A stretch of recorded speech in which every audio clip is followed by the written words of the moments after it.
Basically group में कुछ ऐसे लोग होते हैं ना जो सोच समझ के नहीं बोलते, सिर्फ बोलने के लिए बोलते हैं।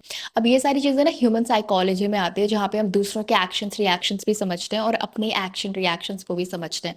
लेकिन हम बहुत बेसिक जो ह्यूमन बिहेवियर है या जो बहुत ज़्यादा रिलेटेबल लगे उन चीज़ों को पकड़ेंगे, उन चीज़ों में बात करेंगे। So welcome to the channel everybody, you are watching and listening to miss Samaira Jyoti on speak up hesitations. Let's go on.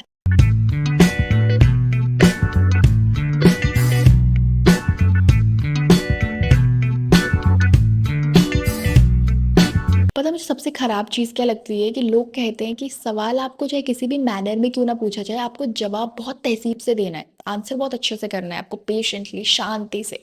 आपको उनके लेवल पे आके नहीं बोलना है, ठीक है, उनके लेवल पे हम नहीं आएँगे, लेकिन अपने तरीके से हम बात कर सकते हैं। बेसिकली लोग ये क्यों नहीं बोलते हैं कि बदतमीज़ी से सवाल पूछने का फ्रीडम आपको दिया किसने है? पता है हर बार डिसेंटली रिप्लाई करने से ना लोग हमारी तरफ बहुत कैजुअल हो जाते हैं। ये कैसा बिहेवियर है यार, कि कोई भी हमें कुछ भी आके बोलता चला जा रहा है और हमें कुछ नहीं बोलना है क्योंकि अच्छे इंसान बोलते नहीं है। एक्सक्यूज़ मी, अच्छे इंसान सही बोलते हैं।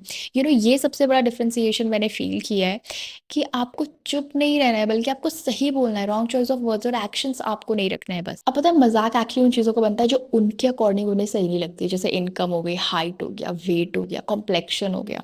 और अगर आप sarcastically भी इन चीज़ों को बार-बार पॉइंट आउट करके मज़ाक बनाओगे ना, तो वो काइंड ऑफ अ टीज़ करना या मज़ाक बनाना ही हो गया।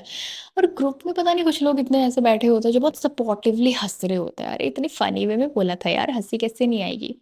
यार इतनी भी अपने ओवर स्वैग में मत जाओ कि आपको किसी को हर्ट करने का गिल्ट ही ना फ़ील हो। अब ऐसे लोगों को हम तो लाइन में नहीं ला सकते, लेकिन हम ऐसा कुछ कर सकते हैं जिससे हमारा पीस ऑफ माइंड बना रहे, हम इफ़ेक्ट ना हो। हम एक्चुअली ना उन्होंने क्या बोला इससे ज़्यादा हम उन्हें जवाब नहीं दे पाए, इसके बारे में ज़्यादा ओवरथिंक करते हैं और ज़्यादातर हम उल्टा जवाब देने के बारे में ही सोचते हैं, टिट फॉर टैट।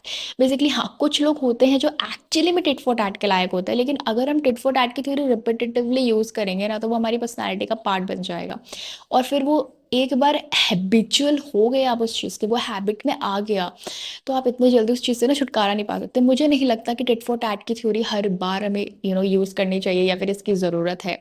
और ज़्यादातर केसेस में अगर हम जवाब नहीं दे पा रहे, हम रिप्लाई बैक नहीं कर पा रहे, हम पलट के थप्पड़ नहीं मार पा रहे, रीज़न उसका यही है कि हम एम्बैरेस हो जाते हैं, हम शाय फ़ील करने लगते हैं। और दूसरा माइनर रीज़न्स, माइनर क्या major minor whatever it is, मुझे लगता है कि कहीं न कहीं वो हमारी इनसिक्योरिटी का पार्ट होता ही है। एक कॉर्नर में वो इनसिक्योरिटी होती है और लोग उन चीज़ों के ऊपर बार-बार बात करें या फिर हमें कहीं न कहीं पॉइंट आउट कर दें, तो we feel like oh no! अब यहाँ पे सबसे बड़ा मेजर क्वेश्चन ये है कि what to do when people make fun of us? पहली चीज़ तो ये है कि फेस देम।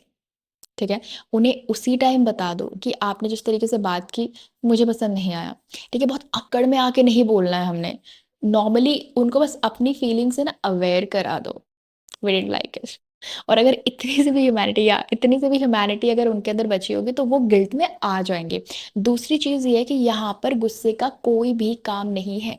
बेसिकली जो अज्ञानी होता है ना, जिसे ज्ञान नहीं होता है, उसके लिए हमें गुस्सा नहीं, उसके लिए हमेशा दया ही होनी चाहिए। Actually this is reality. अपने आप को ऐसा बना लो कि जिसका बिहेवियर अच्छा ना हो, जो गलत तरीके से बात करता हो, उसके प्रति ना हमेशा दया ही रखो कि भाई तुम्हें ना बात करने की तमीज़ भी नहीं है, तुम्हें इतना भी नहीं पता कि बात कैसे करनी है।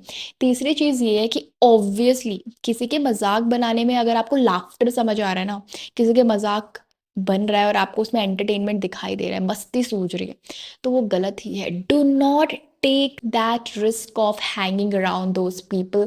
Set a certain boundary for yourself, which is very important. लोग कहते हैं कि प्रोफेशनल एनवायरनमेंट में ऐसा बिहेव करो, वैसा बिहेव करो।